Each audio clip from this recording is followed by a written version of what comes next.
the dispatcher up here, the scheduler. At any time, if I want to go back to the scheduler, it's the first menu item here.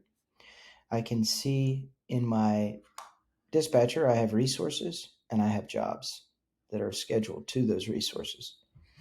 At any time, I can double click and look at the information behind the jobs. Jobs there can be more than one job per work order. So you see I've got a 1x1 full clean and a 1x1 full paint for Atlanta Downs. And you can see here, I've got both of them here. Each bubble represents one job.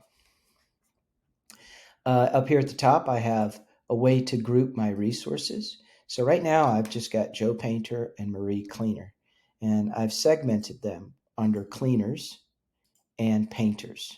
How did I do that? You can set up whatever name you like under technicians types. I have 4 here. I can add new ones, change the names of these, what have you, and then associate users, technicians, to each one of these groups. So if I look at, for example, Joe Painter, I can see the technician type that they're associated with here. He's painter.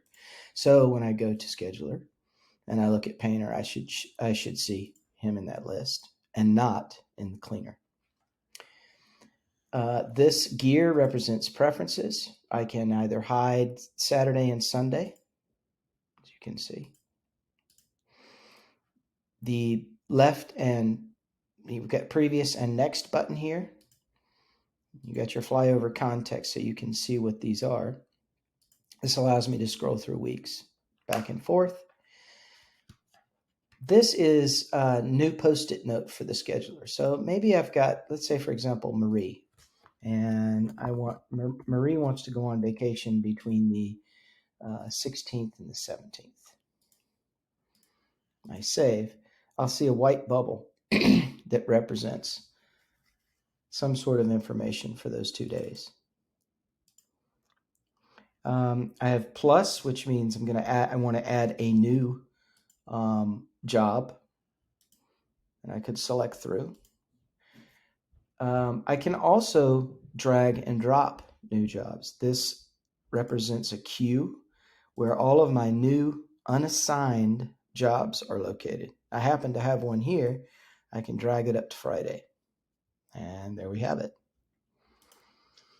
And I have the send schedule. So the reason for this is that what we have found is that a lot of companies want to set up their schedules for all of their resources throughout the day, and then maybe send the schedule to the technicians for the following day. So in this case, I could say, all right, for the 16th, let's say, I'm going to send Joe and Marie their schedule. I would click the paper airplane, select Joe and Marie, put in the date of the 16th, and send. That would send the schedule to those individuals. As you can see, I'm logged in as Joe Painter here. The job that was associated to Joe Painter just showed up on their handheld because it was dispatched. At any time, I can open up a job and uncheck dispatched, and that would remove it from the handheld.